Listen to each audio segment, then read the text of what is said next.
2 Sons Dusk, 2920 Tell a Run. Morrowind, a man to see you. Night Mother, said the guard.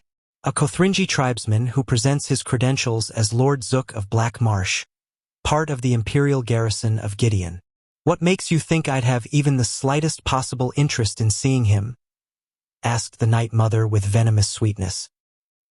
He brings a letter from the late Empress of the Cyrodiilic Empire. We are having a busy day? She smiled, clapping her hands together with delight. Show him in. Zook entered the chamber. His metallic skin, though exposed only at his face and hands, caught the light of the fireplace and the lightning of the stormy night from the window. The Night Mother noted also that she could see herself as he saw her. Serene, beautiful, fear-inspiring. He handed her his letter from the Empress without a word. Sipping her wine, she read it.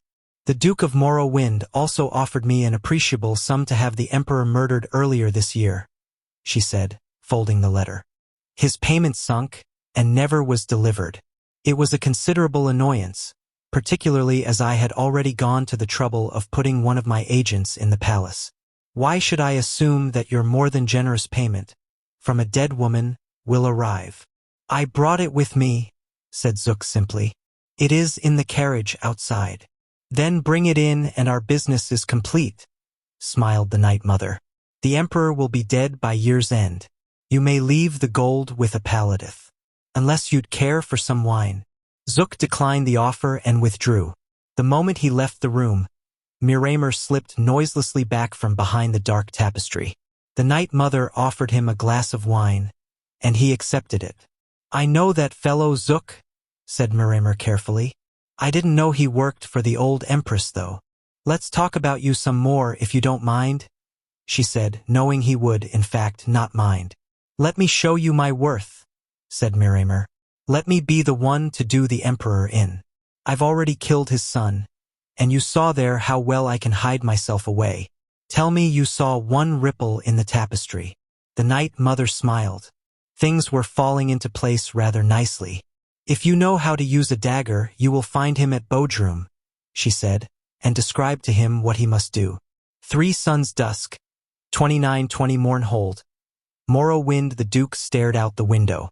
It was early morning, and for the 4th straight day, a red mist hung over the city, flashing lightning. A freakish wind blew through the streets, ripping his flags from the castle battlements, forcing all his people to close their shutters tightly. Something terrible was coming to his land. He was not a greatly learned man, but he knew the signs. So too did his subjects. When will my messengers reach the 3? He growled, turning to his castellan. Vivek is far to the north, negotiating the treaty with the Emperor, the man said, his face and voice trembling with fear. Almalexia and Sotha are in Necrum. Perhaps they can be reached in a few days' time. The Duke nodded. He knew his messengers were fast, but so too was the hand of oblivion. 6 Sons Dusk, 2920 Bodrum. Morrowind. Torchlight caught in the misting snow gave the place an otherworldly quality. The soldiers from both camps found themselves huddled together around the largest of the bonfires. Winter bringing enemies of 80 years of warring close together. While only a few of the Dunmare Guard could speak Cyrodiilic, they found common ground battling for warmth. When a pretty Redguard maiden passed into their midst to warm herself before moving back to the treaty tent, many a man from both armies raised their eyes in approval. The Emperor Riemann III was eager to leave negotiations before they had ever begun. A month earlier, he thought it would be a sign of goodwill to meet at the site of his defeat to Vivek's army. But the place brought back more bad memories than he thought it would. Despite the protestations of potentate Versaduce that the rocks of the river were naturally red, he could swear he saw splatters of his soldiers' blood. We have all the particulars of the treaty, he said, taking a glass of hot Uel from his mistress Corda. But here and now is not the place for signing. We should do it at the Imperial Palace, with all the pomp and splendor this historic occasion demands. You must bring Almalexia with you also, and that wizard fellow. Sotha, whispered the potentate. When? Asked with infinite patience. In exactly a month's time, said the Emperor, smiling munificently and clambering awkwardly to his feet. "We will hold a grand ball to commemorate. Now I must take a walk. My legs are all cramped up with the weather. Corda, my dear, will you walk with me?" "Of course, Your Imperial Majesty," she said, helping him toward the tent's entrance. "Would you like me to come with you as well, Your Imperial Majesty?" asked Versaduce. "Or I?" asked King Derozel of Senchal, a newly appointed advisor to the court. "That won't be necessary. I won't be gone a minute," said Riemann. Miramer crouched in the same rushes he had hidden in nearly 8 months before. Now the ground was hard and snow-covered, and the rushes slick with ice. Every slight movement he made issued forth a crunch. If it were not for the raucous songs of the combined Morrowind and Imperial army gathered about the bonfire, he would not have dared creep this close to the Emperor and his concubine. They were standing at the curve in the frozen creek below the bluff, surrounded by trees sparkling with ice. Carefully, Miramer removed the dagger from its sheath. He had slightly exaggerated his abilities with a short blade to the Night Mother. True, he had used one to cut the throat of Prince Julek, but the lad was not in any position to fight back at the time. Still, how difficult could it be to stab an old man with one eye? What sort of blade skill would such an easy assassination require? His ideal moment presented itself before his eyes. The woman saw something deeper in the woods, an icicle of an unusual shape, she said, and darted off to get it. The Emperor remained behind, laughing. He turned to the face of the bluff to see his soldiers singing their song's refrain, his back to his assassin. Miramer knew the moment had come. Mindful of the sound of his footfall on the icy ground, he stepped forward and struck.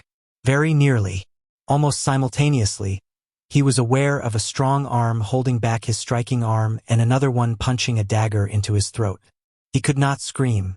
The Emperor, still looking up at the soldiers, never saw Miramer pulled back into the brush and a hand much more skilled than his slicing into his back, paralyzing him. His blood pooling out and already crystallizing on the frozen ground, Miramer watched, dying, as the Emperor and his courtesan returned to join the camp up on the bluff. 12 suns dusk, 2920 Mournhold.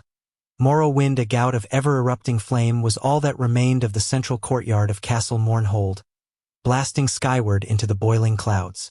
A thick, tarry smoke rolled through the streets, igniting everything that was wood or paper on fire. Winged bat-like creatures harried the citizens from their hiding places out into the open, where they were met by the real army. The only thing that kept all of Mournhold from burning to the ground was the wet, sputtering blood of its people. Maroon's Dagon smiled as he surveyed the castle crumbling. "To think I nearly didn't come," he said aloud, his voice booming over the chaos. "Imagine missing all this fun." His attention was arrested by a needle-thin shaft of light piercing through his black and red-shadowed sky. He followed it to its source, 2 figures, a man and a woman standing on the hill above town. The man in the white robe he recognized immediately as Sothasil, the sorcerer who had talked all the princes of Oblivion into that meaningless truce. "If you've come for the Duke of Mournhold, he isn't here," laughed Maroon's Dagon. "But you might find pieces of him the next time it rains." "Deidre, we cannot kill you," said Almalexia, her face hard and resolute, "but that you will soon regret." With that, 2 living gods and a prince of Oblivion engaged in battle on the ruins of Mournhold. 17 suns dusk, 2920 Telerun. "Morrowind, Night Mother," said the guard. "Correspondence from your agent in the Imperial Palace." The Night Mother read the note carefully. The test had been a success. Miramer had been successfully detected and slain. The Emperor was in very unsafe hands. The Night Mother responded immediately. 18 suns dusk, 2920 Balmora. Morrowind Sothasil, face solemn and unreadable, greeted Vivek at the Grand Plaza in front of his palace. Vivek had ridden day and night after hearing about the battle in his tent in Bodrum, crossing mile after mile, cutting through the dangerous ground at Dagathuar at blinding speed. To the south, during all the course of the journey, he could see the whirling red clouds and knew that the battle was continuing, day after day.